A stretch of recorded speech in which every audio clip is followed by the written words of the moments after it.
Frederick P.O.V. Where's Adeline? Nagdadagundong kong sigaw sa mga taong kaharap ko ngayon. Isang linggo na ang nakalipas, mula nang umalis nang hindi nagpapaalam.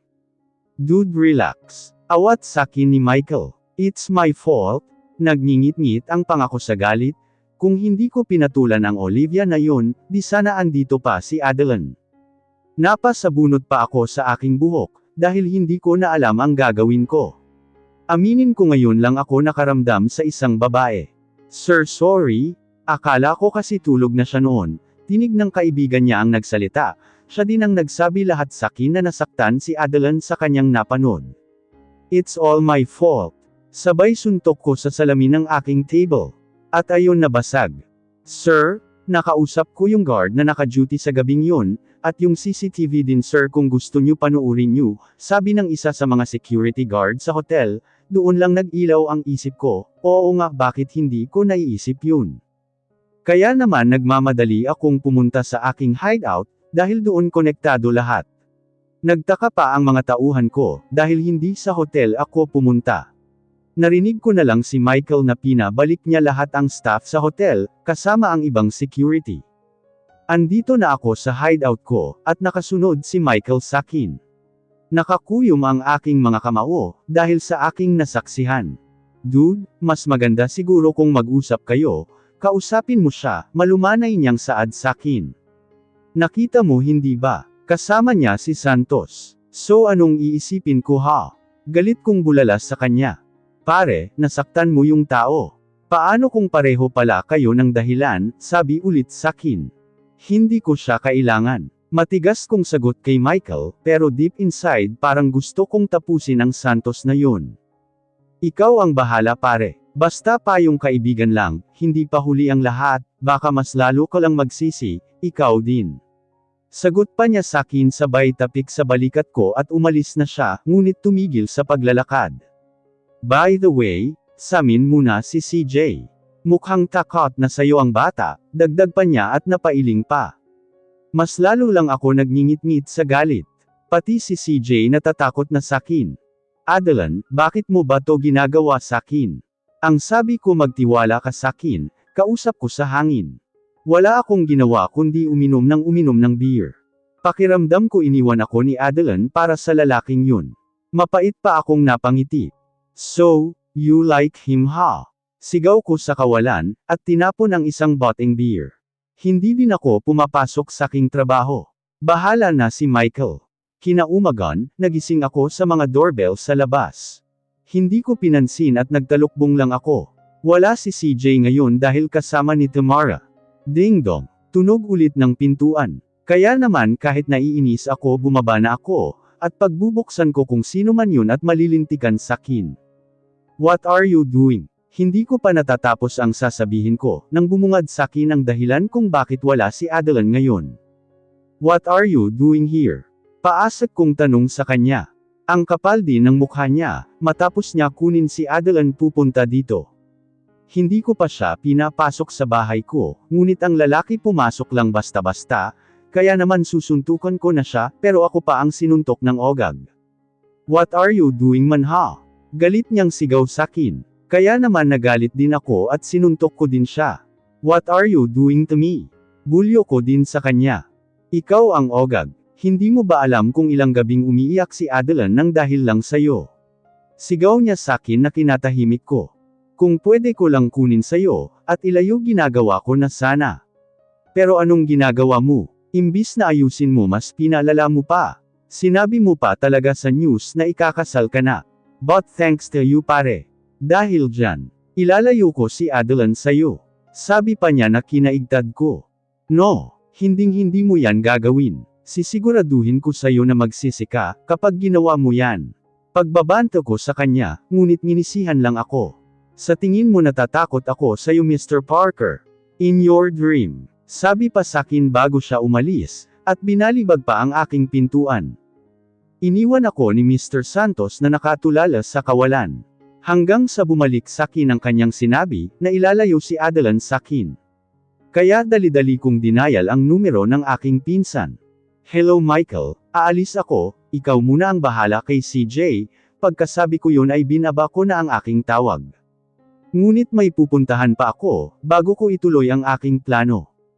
Kailangan ko munang ayusin ang gusot na ginawa ko, dahil hindi ko makakaya na mawala ang kaisa-isang babae na minahal ko sa tanan ng aking buhay. Mabilis ang pagmamaneho ko sa aking sasakyan, at hindi ko napaghandaan ang isa pang kotse na nag-overtake sa akin. Kaya naman dahil sa sobrang inis ko, ay hinabol ko at mukhang nagpapahabol pa ang ogag. Hindi ko namalayan na napadpad kami sa isang abandonadong lugar. Kinuha ko ang daladala kong armas, kahit saan ako magpunta, at sinukbit ko sa aking likod. Nakita ko pa ang kotse na hinabol ko kanina, at pumasok sila sa loob, kaya naman maingat akong naglakad, at hindi gumawa ng ingay. Ano, nakuha niyo ba ang anak niya? Boses ng isang taong kilala ko. Manalo. Nagngingit-ngit ako sa galit, dahil ang lalaki meron na naman siyang binabalak. Yung syota niya, nakita niyo ba? Aalis na sana ako nang marinig ko pa ang sinabi niya. Boss, mukhang mahihirapan tayo.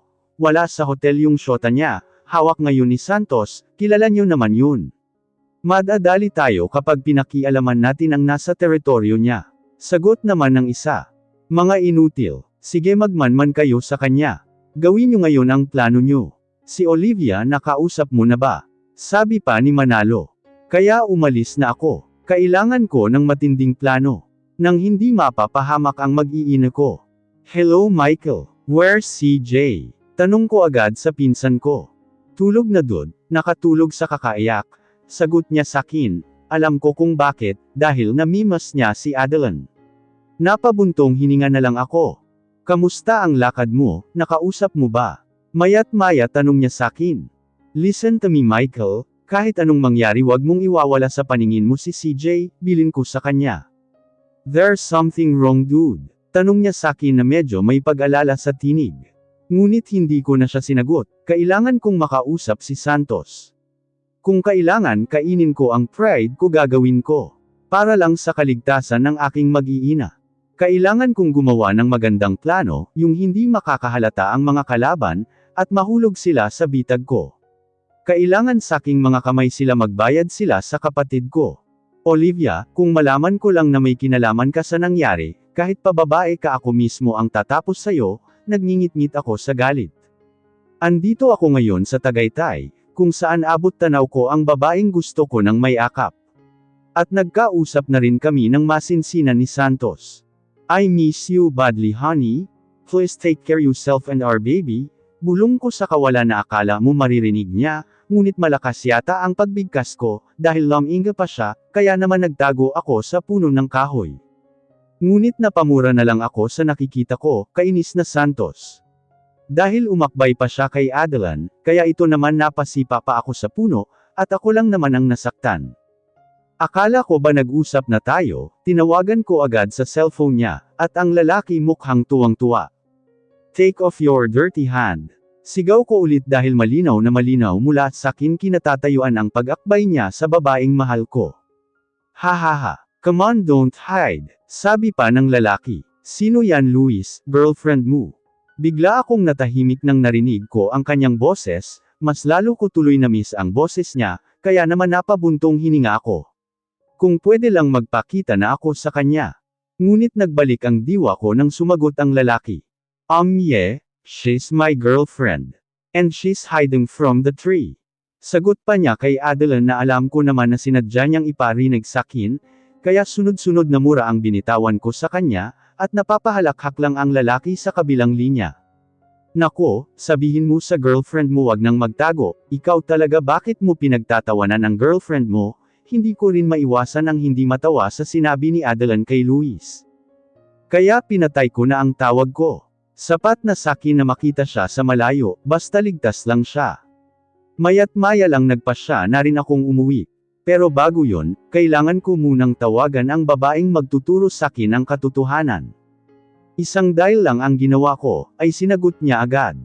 Hello babe, maarte niyang boses, kung pwede lang sana ay sakalin ko na, pero nagtitimpi muna ako.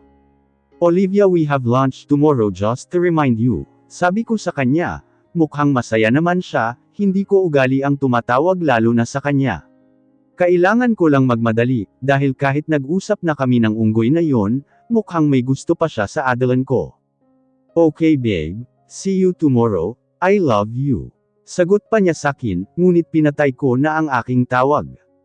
Kinabukasan, andito ako ngayon sa loob ng sasakyan ko, dito ang usapan namin ni Olivia na mag-lunch. Alam ko na andoon na siya sa loob, ngunit maghihintay pa ako ng ilang saglit, dahil alam ko darating na din sila dahil nakausap ko. Dahil kasama ito sa aking plano. Kailangan kong ipamukha kay Olivia na wala na kami ni Adeline. Hindi naman ako naghintay ng matagal at dumating nga sila. Kahit pa nagngingit-ngit ako ng selos, ay wala din naman akong magawa. Kailangan malaman ni Olivia na may iba na si Adeline, yun ang kasama sa plano ko para hindi galawin si Adeline ng aking mga kalaban. Nakasunod lang ako sa dalawa, at walang kaalam-alam si Adeline sa aming plano ni Santos. Hinintay ko muna silang makaupo, bago ako magpakita kay Olivia, dahil gusto ko muna siyang makita muna sila Santos at Adeline, at mukhang umaayon sa akin ang pagkakataon dahil nakita nga niya. At may tinawagan pa. Hindi nga ako nagkamali, may alam ang babae. Nagkatinginan pa kami ni Santos, bago ako nagpakita kay Olivia. Olivia, medyo malakas ko pang boses, at alam ko agaw pansin na ako sa loob ng restaurant. Oh hi babe. Bati naman ni Olivia sakin, at nakita ko pang pinindot niya ang end button sa kanyang cellphone. Sabay halik sa aking labi, nakita ko pa sa gilid sa aking mga mata na napayuko si Adeline. I am sorry honey, bulong ko pa sa hangin, nag-usap naman kami sa mata ni Santos. Ngunit napailing siya. Alam ko kung bakit. Alangan naman na hindi ako magpahalik, baka makahalata ang babaeng ta. Sayang lang ang plano ko pag nagkataon. Kunting tiis na lang honey, matatapos na din, bulong ko ulit. May sinasabi ka babe. Napukaw ang atensyon ko sa boses ni Olivia, ngunit napakunot ang noo ko nang nagsalita si Adeline sa kabilang mesa, dahil magkalapit lang naman ang kinuha ni Unggoy na mesa namin. Naku love, dahan-dahan ka naman sa pagkain, yan tuloy nabilawkan ka pa, sweet niyang boses sa unggoy niyang kasama. Kaya naman napasulyap ako sa gawin nila, at tinaasan lang ako ng kilay. Ang unggoy tuwang-tuwa naman. Dahil hindi ko nakayanan ang nangyari sa restaurant nung isang araw, nagpaalam na din ako kina Mr. at Mrs. Santos, lalo na kay Luis na gusto ko nang umuwi. Isa pa nahihiya na din ako, halos isang buwan na din ang nakalipas, magmula noon na tumira ako sa kanila. Hinatid na rin ako ni Luis sa amin, para daw sa safety ko. Nahihiya man ako ngunit pumayag na din ako, dahil kahit pa umamin siya sa kanyang nararamdaman sa akin, ay agad din naman akong nagtapat sa kanya, na hanggang kapatid lang talaga ang maibigay ko sa kanya. Tinanggap naman ng buong loob ni Luis, at wala daw siyang sama ng loob kung yun daw talaga ang kaya kong ibigay.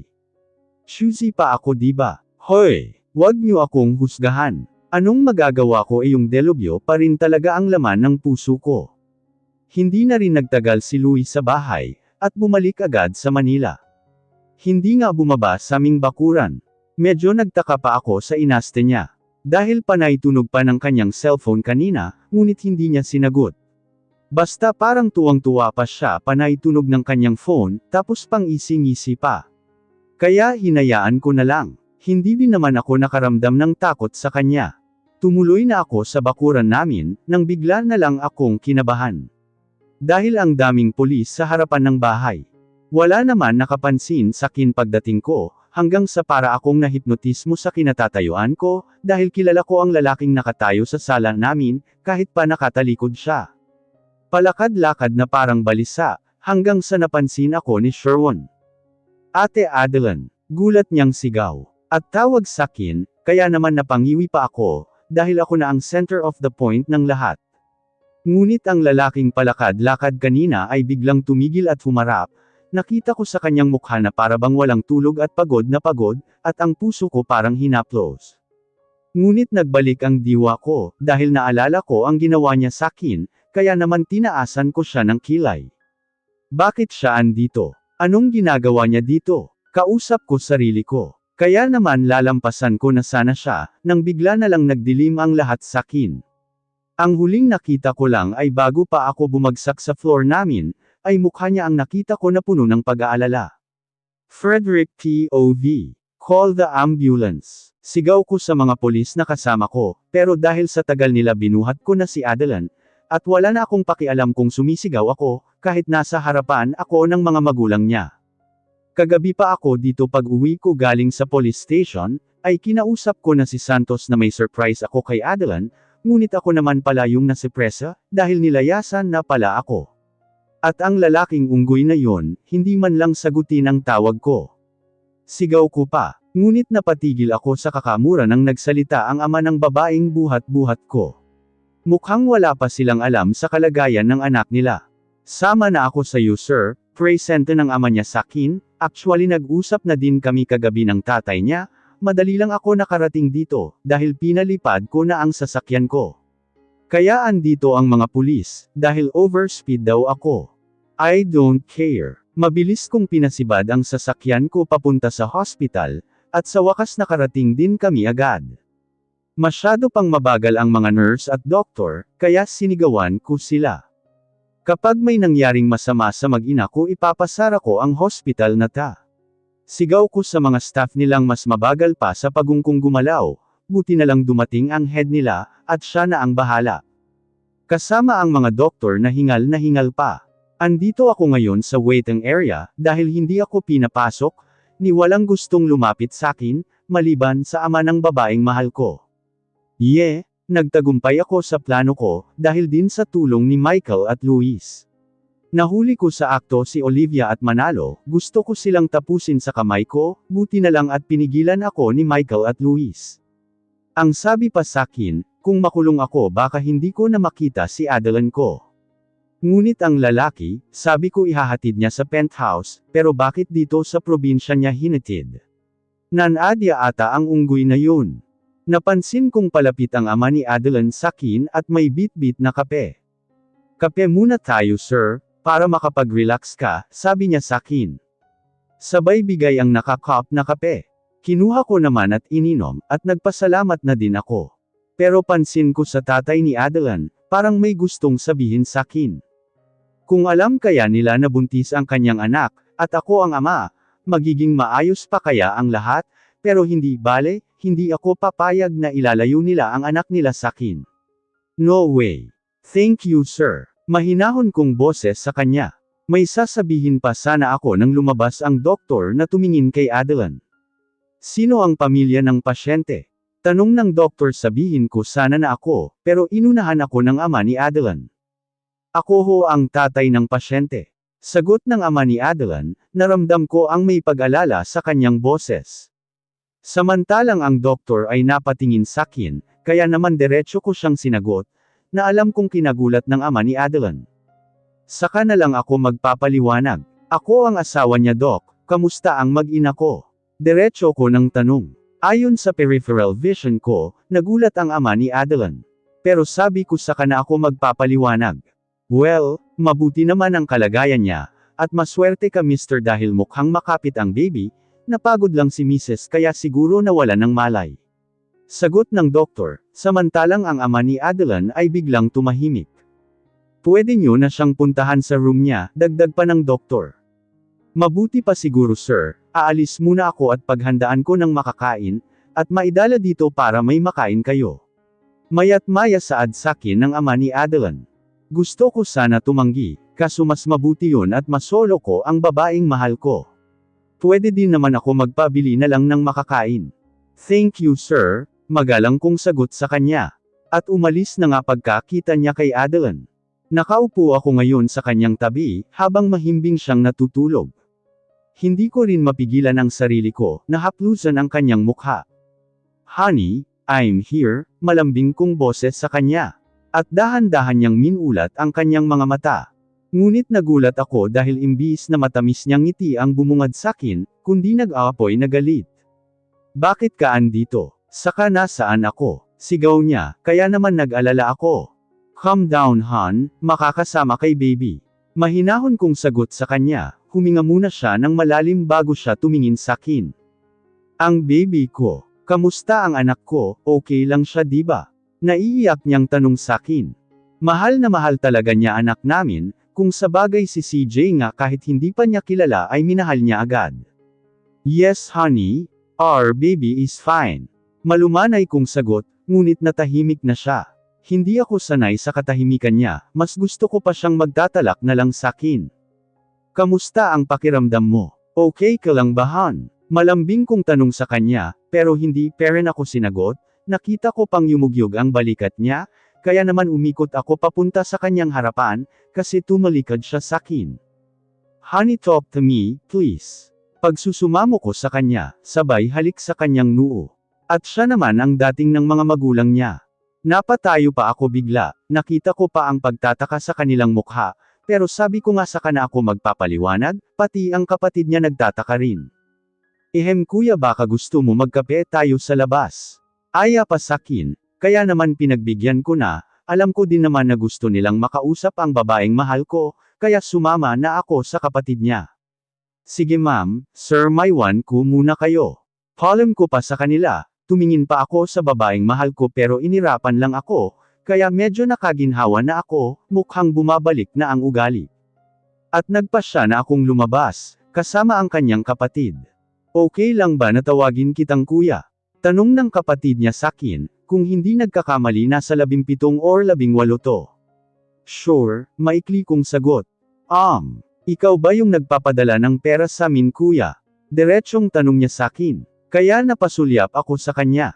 Kanina kasi sila nanay at tatay, balak ata na isauli sa'yo ang pera, lalo at nalaman nila na binuntis mo ang kapatid ko, lagot ka. Dagdag pa niya kaya naman medyo nagpanik ako. Why? What's wrong with that? Is anything wrong? Sunod-sunod ko pang tanong sa kanya. Ang hirap naman ng kumausap ng taga Maynila English speaking, bulalas pa niya, kaya natawa ako, magkapatid nga sila ng babaeng mahal ko. Ganyan din siya noon nung una kong makilala. Kaya naman humarap ako sa kapatid ni Adeline, at sinagot ko siya. Okay, yes it's me, pero hindi ako papayag na ilayo nila sakin ang ate mo, never in my dead body. Sagot ko pa, at napansin ko naman nang ngumisi siya. Kampi naman ako sayo kuya, sa kakilala ko ang ate ko, ako ang bahala sayo. Sagot pa niyang parang sure, kaya naman kahit paano nabuhayan ako ng loob. Pero nagdalawang isip ako, may maitutulong ba talaga sakin ang binatilyong to? Ngunit nabasa ata ang nasa utak ko. Kung gusto pastahan pa tayo kuya. Paghahaman pa niya sakin, kaya naman nakipag-deal ako sa kanya. Yes sure, kapag bumalik sakin ang ate mo sayo na ang Ferrari ko, diretso kong sagot, alam ko kasi kagabi pa niya gustong hawakan. Nahihiya lang siguro, nakita ko pang lumaki ang mata niya sa gulat. Wow talaga kuya, hindi siya makapaniwalang sagot sakin. Sa isang kondisyon. Sabi ko pa, ano yun kuya? Mabilis naman niyang balik tanong. Gusto kong mapasakin ulit ang ate mo, hindi ko siya sinaktan. Misunderstanding lang ang nangyari believe me, sabi ko pa sa kanya, dahil mukhang hindi naniniwala. Okay deal kuya basta yung pustaha. Pangungulit pa niya sakin. Mukhang na-excite sa Ferrari. Kahit sayo na yan sakyan mo na. Sabi ko pa, pero tumanggi naman baka daw magalit ang tatay niya. Speaking of that, akala ko lang madali noon, mas mahirap pa ata eto kaysa magpatakbo ng negosyo.